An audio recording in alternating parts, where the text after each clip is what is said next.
Hi, Cornerstone. It's good to be with you today from my back deck. I said a quick prayer, just pointing to it, that Clemson flag would blow ever so slightly so you could think about my Tigers the whole time I preach. I have had a fear lingering me over the last few weeks that college football is not going to happen this year. And I just want you to know I'm going to need you to be with me through that hard time if that does not happen. I'm going to preach today from Matthew chapter 5, verse 7, where Jesus said, "Blessed are the merciful, for they will be shown mercy." Blessed are the merciful, the people full of mercy, for they will be shown mercy.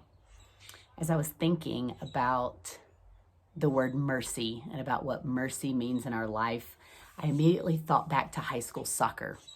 And I was a defensive player for soccer. And the reason this isn't all defensive players, but this was me. I had no skill. What I had was a lot of hustle.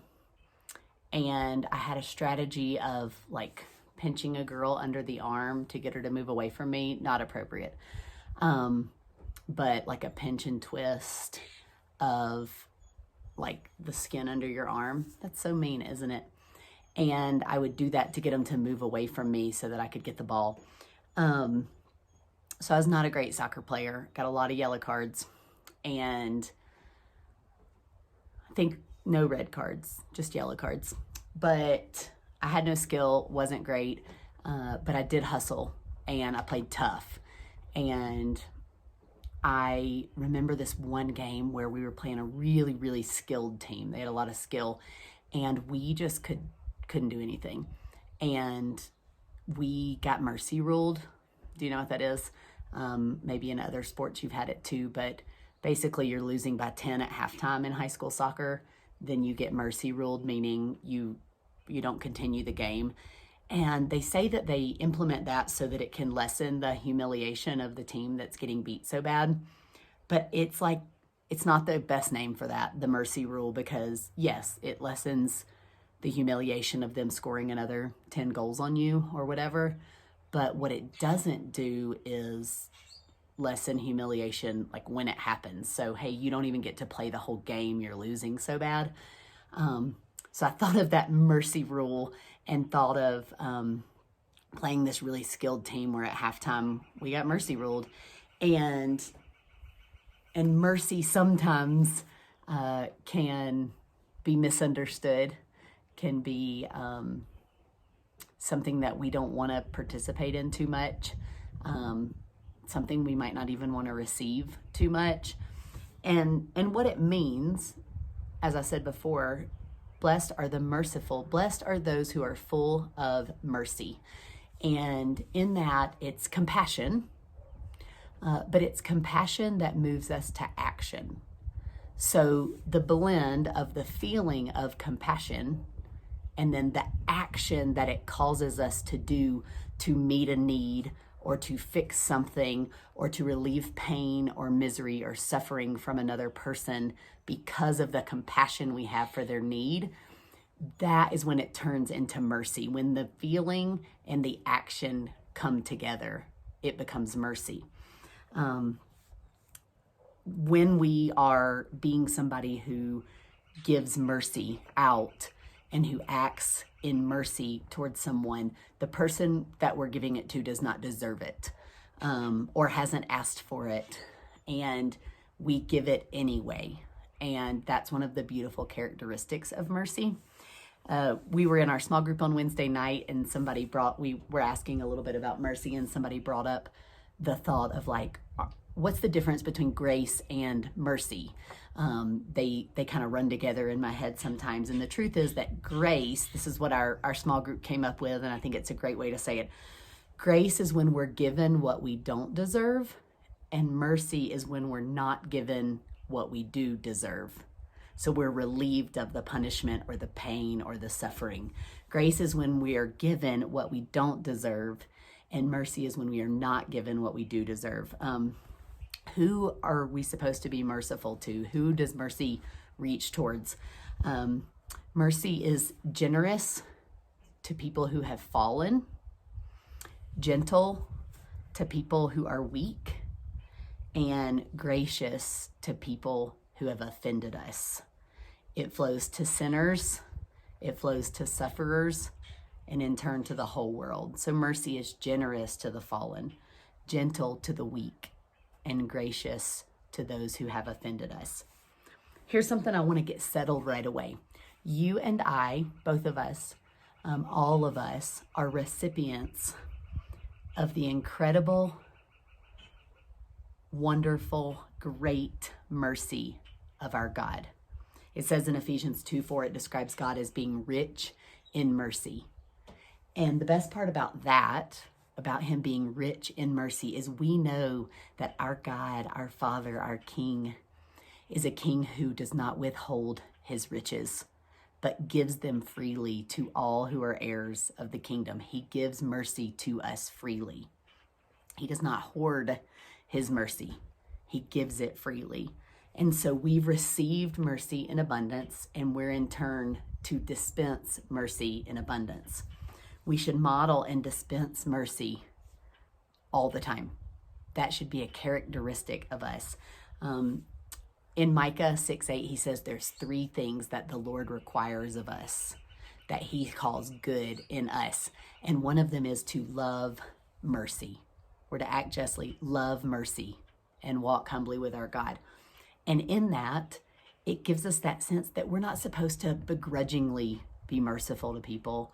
We're not supposed to, really dislike it, but no, we're supposed to do it. And so we just do it. We're supposed to love it. And when we love something, we want to do it all the time. We want to be known by that. We would look for ways to be merciful to people. And then that second part, blessed are those who are merciful, for they will be shown mercy. What that is not saying is that God doesn't show you mercy unless you are first merciful to others. It's also not saying, and I think we all know this from life, that if you give mercy to others, that you will always receive mercy from others. That is sometimes the case, but not always. As a matter of fact, we had the sweetest moment at dinner this past week where West, our four-year-old, had been told she was not to get up from her seat again, or she would not be able to have dessert. And that was very clear. Well, I ate something wrong and started coughing, and I got really choked up. And when I did, my eyes were watering and I was really choked. And West, in mercy, wanting to relieve my pain, she got out of her seat and she came over and she gave me a hug. And then her daddy said, West, you were not supposed to get up out of your seat or else you don't get dessert. But then he stopped and said, but since you were giving Mama a hug, I'm gonna still let you have dessert. So she in turn was shown mercy, even though she didn't deserve it, and she gave mercy. So sometimes it works like that. Sometimes we see that in our kids and in our families and in our lives, but not always. But what this second part of the verse is talking about is our capacity for mercy, to receive and to give it, and circles. So basically get in the mercy circle and don't jump out of it. You've received great mercy from God. Now give great mercy to others, and in turn you'll be able to receive great mercy from God. And even more. That's my favorite thing about the way that God fills us and bestows mercy and forgiveness and grace, all sorts of things on us, is the more that we give, the more that we are able to receive, and we always end with more. That is a characteristic of the kingdom that is not characteristic of this world. In this world, when you give, then you will lack. But in the kingdom of God, the more you give, the more you will receive. You always end with more. And so basically, if we're honest, if we're not giving mercy to others, then what we're doing is we're proclaiming that we haven't received mercy from God. Because showing mercy to others is a demonstration and an evidence that we have received great mercy. And so when we don't show it to others, we're not demonstrating or showing evidence that we've received it. There's 3 elements of mercy. They're very simple. And this is what I hope to kind of that sticks with us today, that becomes part of our lives and part of, how we live and proclaim God's goodness to our world. So see the need, feel the need, meet the need. See the need. Mercy sees the need. That's eyes you can think of. See the need. Mercy feels the need. You can think heart. Mercy feels the need. And then mercy meets the need. You can think of hands, action, doing something. I thought of this and thinking of interactions we've had with people in great need, specifically if you've been in a city and walked by a homeless person who's asking for food or shelter or money. That's a really tangible example. And not long after Steve and I were married, we were in Colorado Springs, and we were walking around, and I saw the need. I saw a man sitting there, and I saw that he had need. He was asking for food or money, and so I saw the need, and then I felt compassion for him. I felt like a pity or a sadness for him, but I let it stay there, which means it stayed in compassion. Steve saw the need, felt compassion, and then I watched him meet the need in mercy, multiple needs. He stopped, he asked the guy his name, he talked to him, he met a need of conversation, a need of connection that he had. He told him we were going to get food, we were going to bring him some back. He met the need of food, of sustenance. He gave him some money. He met a resource need, and he showed mercy. I showed compassion. I saw the need. I felt the need, but I did not meet the need. When the feeling and the action are combined is when it becomes mercy in our lives. Just a few thoughts on each of those. So seeing the need. There's a few hindrances to that, and just want to mention those this morning. So the first thing is that we can miss seeing the need, basically just keeping our eyes closed to the needs around us. Oftentimes that's because we're too self-absorbed. So we're only worried about what we're doing and what's going on in our lives, that we're not seeing the needs of people around us, or that we're just moving too fast. We just have too much going and too many things happening. And so the goal there, if you're one of those people that you're like, I don't even see the needs of people around me, then your goal would be to slow down and to pray and ask God for eyes to see the needs of people around you. There are great needs in the people in your family, in your friends and your neighbors, in the people in your community. There are great needs, and to pray to see the need and to slow down. Another hindrance to seeing the need is some people see all the needs, and it can feel really overwhelming and even paralyzing. I had a friend recently who actually said just seeing the need, even on social media, can be so overwhelming to her that she had to stop and just put that away and choose instead to look at the needs right around her for a season. And so for some people, you're seeing all the needs and it can be so overwhelming. And I would say your goal, if that's the case, is when you're thinking about mercy, is to really just stop, slow down again, and ask God to help you focus in, like, where are the needs that you can actually meet and that you have the ability to meet, and ask God to help you focus so that you don't see all of the needs and get overwhelmed, but instead you focus in on what He wants you to focus on. Feeling the need. So once we see the need with our eyes and we know there is somebody in need, there are things happening, there's need around me, the next step, the next element of mercy is feeling the need. And that's with our heart. I'd say the big hindrance here, what tends to get in the way, is judgment. So part of the definition, if you didn't catch it, of mercy is it's compassion in action to those who don't deserve it. None of the mercy you've received from God did you earn or deserve. And in turn, you're asked to be an ambassador, to be a representative of mercy, to be one who gives mercy freely to those who don't deserve it.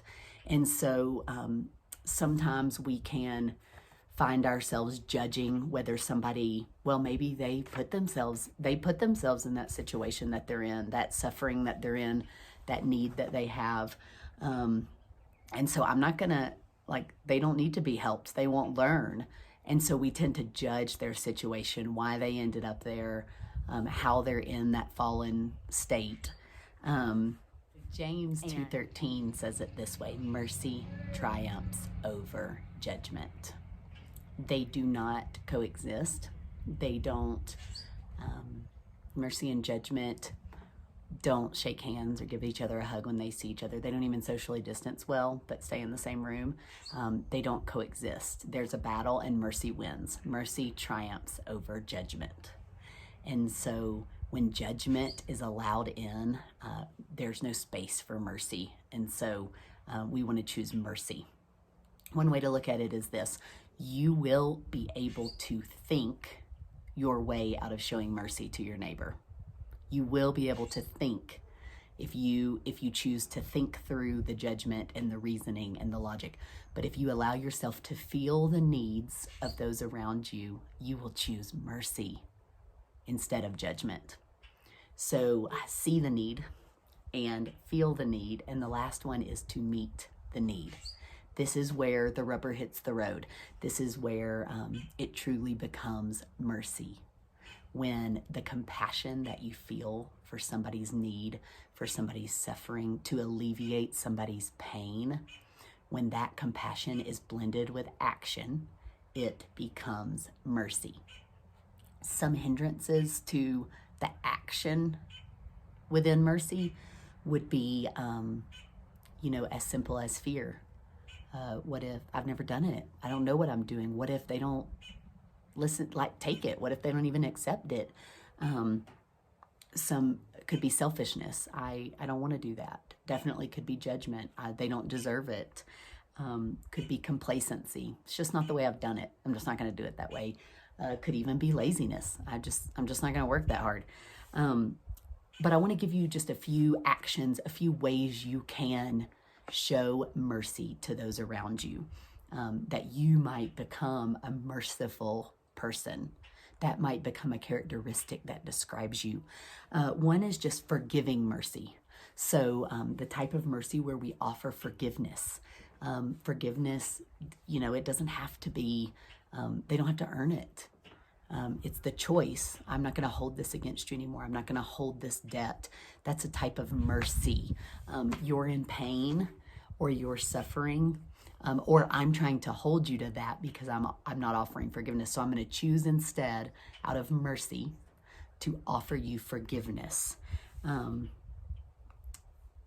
Another type of mercy that we could act upon is restoration mercy, the mercy of restoring those who have fallen. So what actions could we take to restore people? The Bible talks multiple times about, when you catch a brother or sister in sin, you are to restore them gently. You are, yes, to righteousness, and yes to saying we're better than this, but you are to do it in a way that is merciful, that is kind, that is gentle. Another type of mercy is simply the mercy of speaking mercy. And we should be people, as citizens of the kingdom, as children of the King, we should be people whose words ooze forgiveness and mercy and grace. I wanted to read to you from 1 Peter. He says it this way in verses 1 Peter 2, 9 and 10.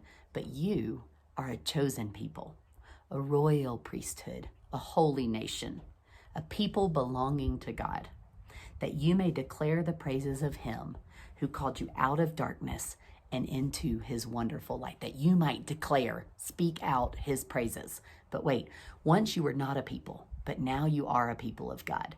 Once you had not received mercy, but now you have received mercy. Because of his great mercy for us, we are to be a people who in turn declare his goodness to those around us and offer mercy and grace and forgiveness to those around us. Another type of mercy that we can participate in action-wise is the mercy of giving. We give freely of our resources to meet the needs of those around us. And we do it with wisdom, and we practice good stewardship. But those who have been given and experience the rich mercy of God are people who can give freely of their resources in merciful ways to help those around them who don't deserve it, who haven't necessarily asked for it. But out of the compassion that we see and feel, we in turn choose to act by giving freely. And the last one is this, a praying mercy, a mercy of prayers, specifically for those who don't know the Lord. That is a great way to offer mercy to those who don't know the Lord, praying that they would experience the great mercy that you have experienced from God. Let's be people who love mercy. Let's be people who love being merciful to those around us because we are so aware of the great mercy we have received from our God, who is rich in mercy. Blessed are the merciful, for they will be shown mercy. I hope that we get in that mercy circle this week and that we stay there. We recognize the mercy that we have received from God. And then we give it out fully, and in turn we receive even more, and then we do it again and again and again. I would love to challenge you as we enter into worship here at the end of service. What if you took time to ask, to see a need around you, and to ask God to give you compassion, not judgment, but compassion for that need. And then you asked and obeyed on how you can fill that need, that you can meet the need in mercy this week. Thank you for listening. I pray that we become people who love mercy. Have a great week. It was good to be with you.